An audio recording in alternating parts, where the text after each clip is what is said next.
les attend, on les espère. 1 an, 2 ans, 3 ans. Tantôt c'est l'eau qui manque, tantôt la chaleur, ou les doses réciproques, ou bien trop tôt, trop tard. Ne vous mêlez pas de les attendrir par artifice ou culture. Ils sont insensibles comme Isis, mais fidèles à 1 centimètre près.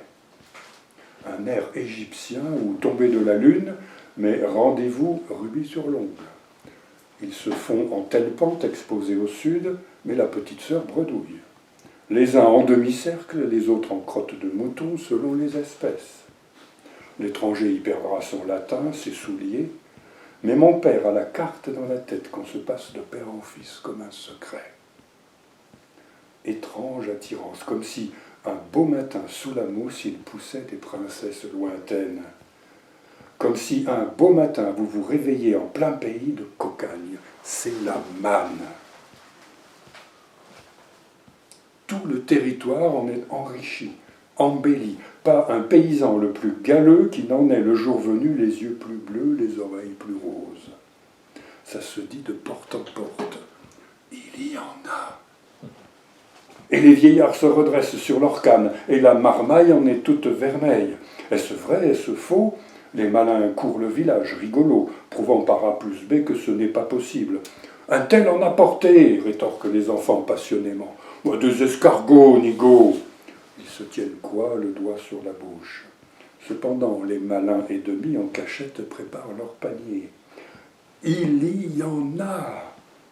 On plante là, bien sûr, projets, travaux, vendanges même. Seuls les salariés vont à leur poste, il faut voir de quel œil amer, de quel pas noir. Mais tout le reste, le plus patelinement du monde. Un à un, ils quittent leur pénate, qui la haute à l'épaule, qui le cou fin au doigt. Où allez-vous? Bah, il a tombé quelques gouttes, on va voir de semer les navets. Où allez-vous? Je trouve le labour humide, je vais creuser un fossé. Où allez-vous? Caga!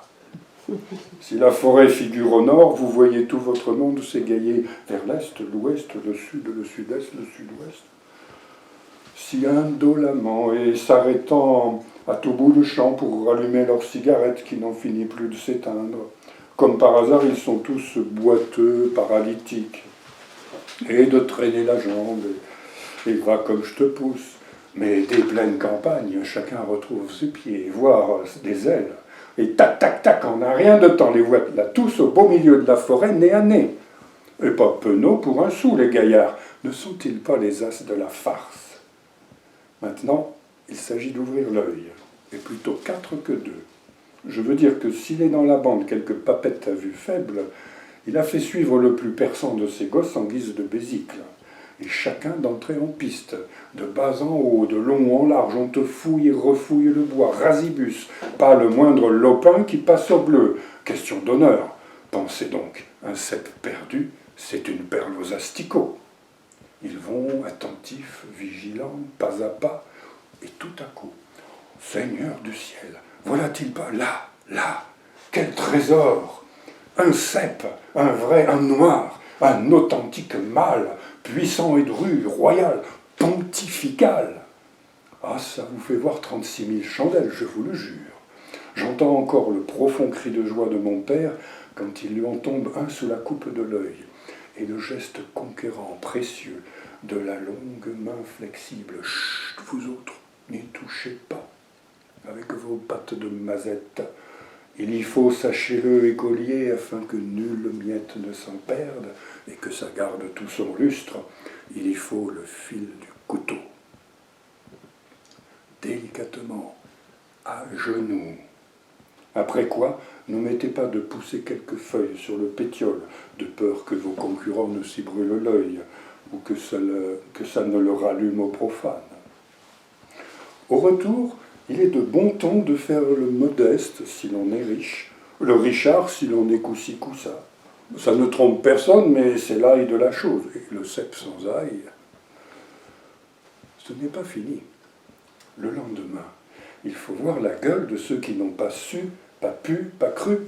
Leurs compliments jaunes, leurs lamentations, leurs bras au ciel. Ah, ces salauds de champignons, ne pouvaient-ils choisir un dimanche pour faire leur apparition, ou du moins un samedi, qui est mi-férié? Ne pouvaient-ils attendre que j'ai fini de vendanger, dit l'un, que j'ai rentré mon foin, dit l'autre? J'étais au marché, déplore celui-ci. J'avais ma femme malade, souligne celui-là. Et puis en chœur. Et ce salaud de voisin qui ne m'en a rien dit. Maintenant, si par hasard, ce qu'à Dieu ne plaise, vous rentrez tout à fait bredouille, l'affaire est claire. Bourrez votre hôte d'un tas de chinoiseries quelconque, prenez votre air le plus vénard, votre pas des grands jours, et jetez par le village, à voix basse quasi à l'oreille, « Il y en a comme des sabots, comme des barriques !» Demain matin, à la pointe de l'aube, vous verrez de votre fenêtre tout votre patelin filer dardard vers le bois de Golconde, avec tout un tremblement de paniers, de cabas, de sacs. Et tout en faisant la grasse matinée, vous sourirez